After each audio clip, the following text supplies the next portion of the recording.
Welcome back. This is the last recording for the Flagellates section. All of the following organisms belong to the same genus, Trypanosoma. This is the second genus of our hemoflagellates. We covered leishmanias in the previous recording.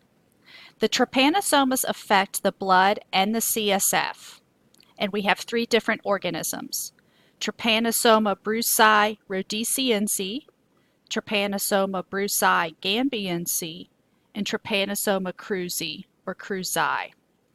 You'll notice we have two different subspecies for the species brucei, and we will lump those two together: Trypanosoma brucei rhodesiense and gambiense.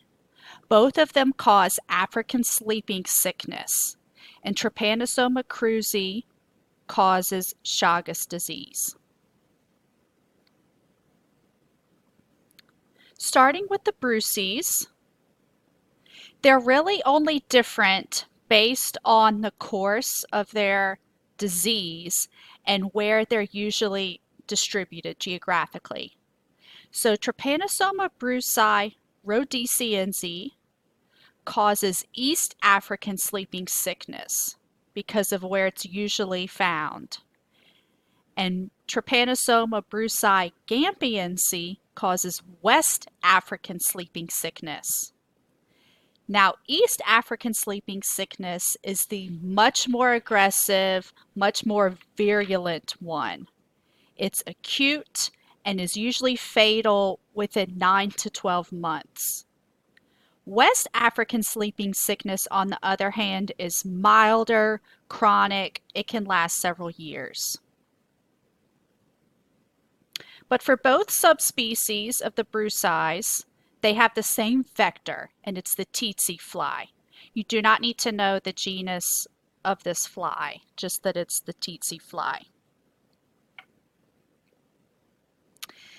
And I thought this was an interesting picture. There is a large portion of Africa that's uninhabited because of how dangerous this parasite is, and that's where the fly lives mostly. So it's referred to as the African fly belt, this big orange section where the parasite usually lives.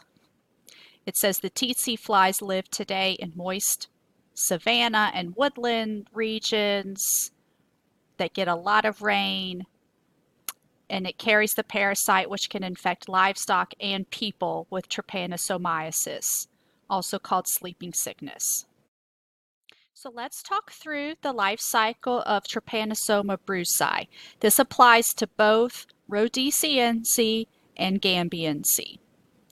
Starting up here, the tsetse fly takes a blood meal. So we've mentioned this term before. The blood meal is when the insect vector lands on us and sucks our blood. When it does that, it is injecting a life cycle form called the trypomastigote, which is in its salivary glands, and that's how a human gets infected. So the infective stage for man is the trypomastigote from the salivary glands of a tsetse fly. Inside of us, and you don't need to know this term metacyclic, just trypomastigote. So the trypomastigote will get into our bloodstream, and it's carried to various sites, various body fluids, blood, lymph, and spinal fluid. And this is actually the diagnostic stage as well. So this is pretty easy to remember. Both the infective and the diagnostic stages are the same, and it's the trypomastigote. So you would actually see this organism in the blood or in the CSF. And this is what is infective for the next the next tsetse fly to come along when it takes a blood meal. It will ingest this trypomastigote that's in our bloodstream. Inside of the tsetse fly, it will transform into the epimastigote. The epimastigote will travel to the salivary glands, and it will transform into the trypomastigote, which is the infective stage for the next human.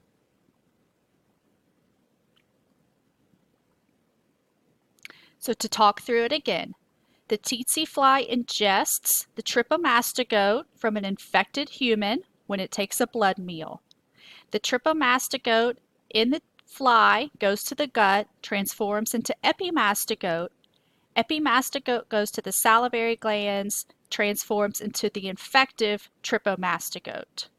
The infective trypomastigote is transmitted to humans when it takes another blood meal. Then inside of man, the trypomastigote inhabits the blood, lymph nodes, and CNS. So this is where the term sleeping sickness comes from. It starts off as a fever, headache, joint pain, muscle pain, and large lymph nodes. But once there's CNS involvement, the patient can get really severe headaches, mental dullness, character changes, general apathy, and severe excessive sleepiness. Can also experience convulsions, but eventually the patient lapses into a coma and dies. So that whole thing of the excessive sleepiness plus lapsing into the coma, that's how it gets its term sleeping sickness. So for East African sleeping sickness, the course of this disease only lasts about a year max, and it results in death. For West African sleeping sickness, this can last for years.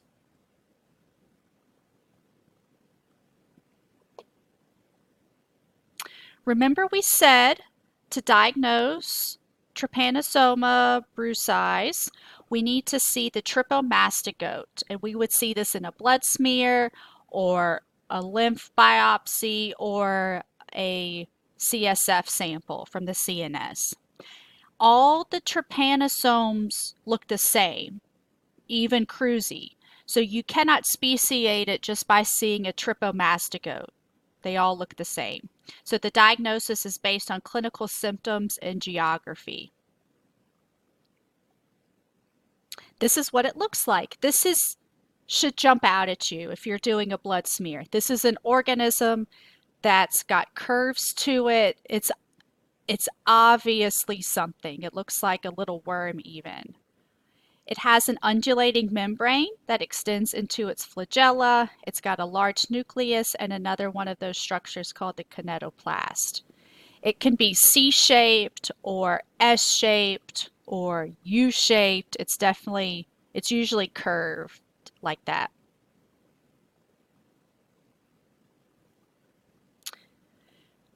The last one is Trypanosoma cruzi. So this is different from the brucei in its life cycle and other things. It causes American trypanosomiasis, also known as Chagas disease, named after the man who discovered it back in 1909. Unlike the African sleeping sickness diseases, we absolutely see Trypanosoma cruzi here in the United States. So southern United States, and it's even spread in its geographical distribution up north as well. Mexico, South and Central America.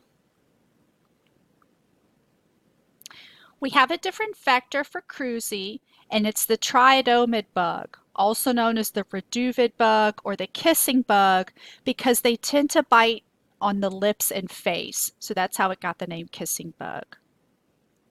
They usually bite at night, and they like to inhabit houses that aren't very well sealed, open design houses. And I have a picture of reported cases of Chagas disease, which is quite widespread in the United States.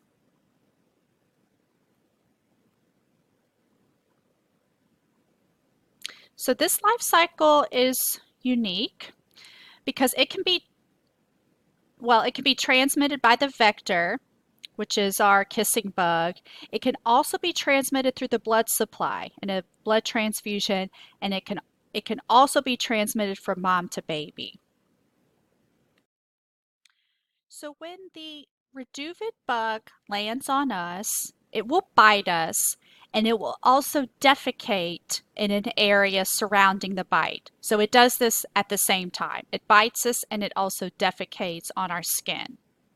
What happens is man gets itchy at the side of the bite. So you get bit by the insect and you go to scratch it, and the human actually scratches the infected feces into the bite. And that's how it gets inside of the host, is that there are infective tripomastigotes in the feces of the insect. And we scratch it into our bloodstream through the broken skin. So this is unique because it's not through the salivary glands of the reduvid bug like the other ones are. This actually is in the bug's feces, and when it defecates on us, we actually facilitate the transmission of it into our skin.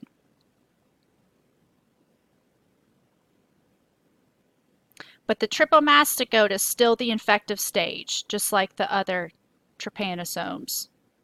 So the tripomastigote enters cells, a liver cell, heart cells, macrophages. It transforms into an amastigote and multiplies. The cells burst, releasing the amastigotes, but in the bloodstream, they transform back into tripomastigotes, and that's the circulating form. For the life cycle to continue, another reduvid bug would come along, bite a human, and ingest that tripomastigote from our bloodstream or lymph fluid.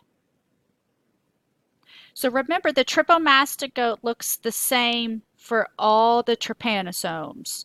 We cannot speciate it. So if this is seen, we don't know if it's brucei, if it's one of the bruceis, or if it's cruzi. Rarely for cruzi, an amastigote may be seen in tissue cells, but that's not your first choice answer for diagnosis of cruzi. It's your first choice is tripomastigote in the blood. This is interesting. In places where Trypanosoma cruzi is endemic, like Central and South America, they use a traditional method for diagnosis called xenodiagnosis. That's Xeno and then diagnosis, all one word. This is when they have lab-raised tridomid bugs that they allow to feed on a patient that's suspected of having Chagas disease. So they suspect this person has it. They have this bug that they've grown in the lab that they know is not already infected. They let the bug bite the suspicious human, bring it back to the lab, and they examine the bug's feces for the tripomastigotes. And that's how they diagnose Chagas disease. So if it's present, if the tripomastigotes are present in the bug's feces, diagnosis is positive, and that takes a couple weeks to do. Also, I have a fun bullet, parasitology meets immunohematology. This is one of the only, well, this was the first test that was added to the blood supply battery of tests as far as parasitology goes. So FDA has now required that every blood donor be tested for antibodies to Trypanosoma cruzi, because we know we know we can see it here, and we know it can be transmitted through the blood supply. So every donor now has to get tested for antibodies to Trypanosoma cruzi. And I stumbled a little bit because we're also now going to start testing for Babesia, which is another parasite. But Trypanosoma was the first one to be added to the blood supply testing.